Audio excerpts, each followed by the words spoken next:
Estimados alunos, então vamos continuar a resolução da nossa lista de questões, a parte 2 agora, as outras 7 questões. Primeiramente, relembrando aí o Spinoza, aquele Baruch Spinoza, aquele filósofo que tem como princípio ali na sua família as crenças dentro do judaísmo, e ele é holandês. Quem que é Deus para Spinoza? Diferente de René Descartes, que era dualista, que separava tudo, Spinoza é monista, então. Ou seja, há apenas uma substância e ela é Deus. Deus existe por si mesmo. Ele não depende de ninguém, ele é a primeira substância. A natureza e Deus, então tudo que há na natureza é uma extensão de Deus. Tudo, todos os seres é uma extensão de Deus. Não é que Deus está em todas, ele é a substância primeira. Então, o Spinoza ele tem um livro famoso que chama Ética, em que ele explica a existência de Deus de forma racional, usando até a matemática, usando a geometria, né, para explicar a existência de Deus. Na questão 9, o que é o empirismo, que é a outra corrente filosófica, diferente do racionalismo, que vai ter vários filósofos defendendo. Empiria, quando aparece essa palavra empiria, é igual a experiência. Então é a escola do pensamento que relaciona o conhecimento que pode se adquirir através da experiência. Ela é a origem de tudo. A partir do século XVII, nós temos vários filósofos que defendem esta corrente filosófica, que vai ser muito importante para a ciência, porque é através dela que vem as ciências experimentais, né? Tanto química, física, várias outras que vão usar de experimentos para a gente conhecer. Quando você diz, eu gosto de conhecer as coisas na prática, ou seja, você está sendo um empirista. Quais que são as características principais? Conhecer é comparar dados. Você pega um dado daqui, um dado dali e compara eles. O conhecimento existe a posteriori. O que é a expressão a posteriori? Ele existe depois da experiência. No racionalismo é a priori, é antes da experiência, já está na nossa mente. É uma autonomia do sujeito que conhece, cada um faz a sua experiência, né? As verdades vêm aí na aprendizagem da vida. A questão 10, quem foi John Locke? Suas principais ideias. Esse John Locke, filósofo que nasceu na Inglaterra, estudou medicina e foi secretário político. Fez grandes contribuições para a filosofia política. Quando a gente vai estudar filosofia política, ele é aí o pai do liberalismo. Nasceu em 1632 e 1704. Quais que são as ideias principais dele? Todo conhecimento tem origem nas sensações e nas experiências. Vai dizer aquela famosa frase que nossa mente é uma tábula rasa, ou seja, nós somos uma folha em branco. A partir do momento que eu começo a vivenciar as coisas na vida, eu vou preenchendo essa folha. A sensação, que usando os nossos sentidos, resulta de um estímulo externo. Então nós vamos sendo estimulados de forma a partir do mundo que vai nos estimulando com as sensações. E a reflexão, que é algo interno. Então eu faço a experiência e vou refletindo internamente, interligando as coisas.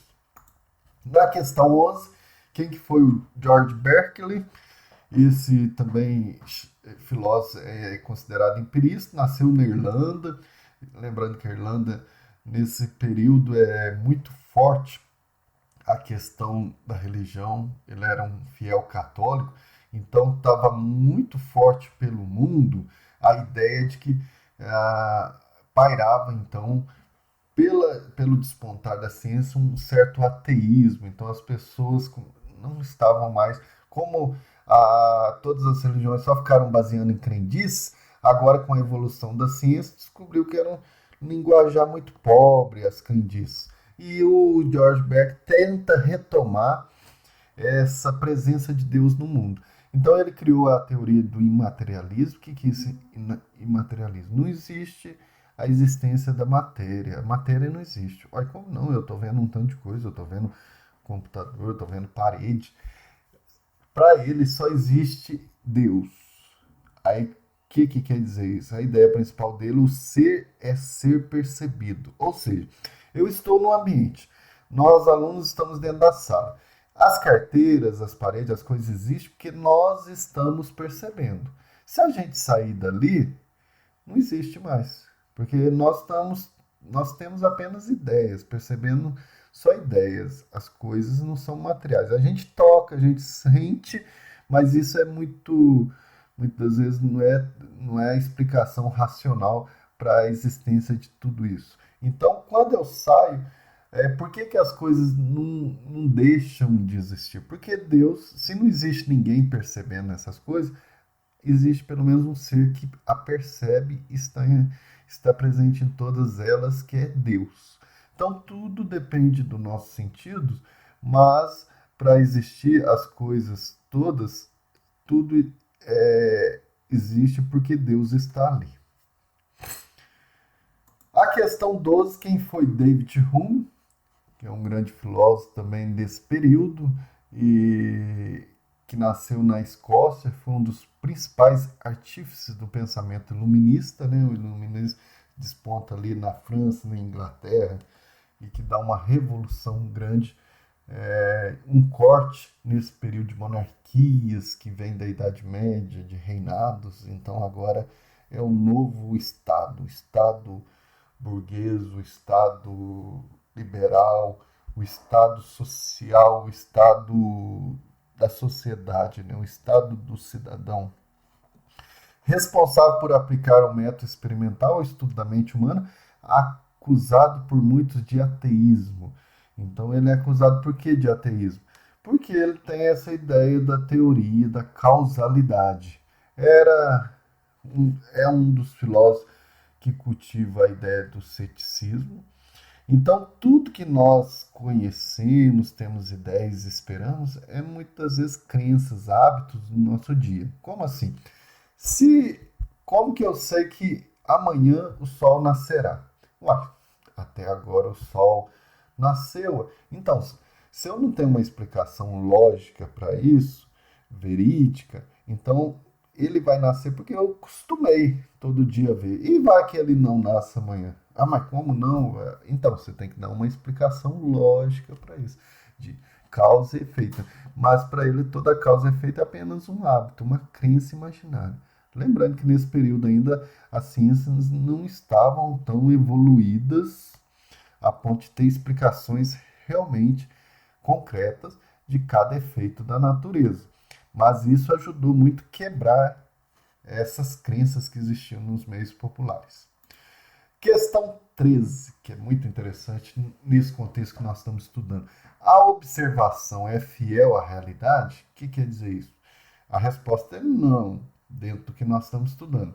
Por quê? Se duas pessoas...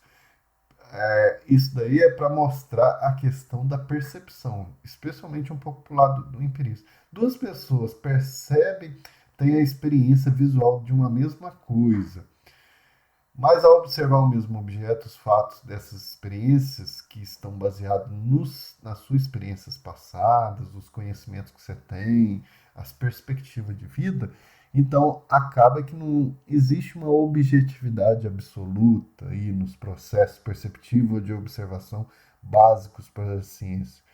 Por quê?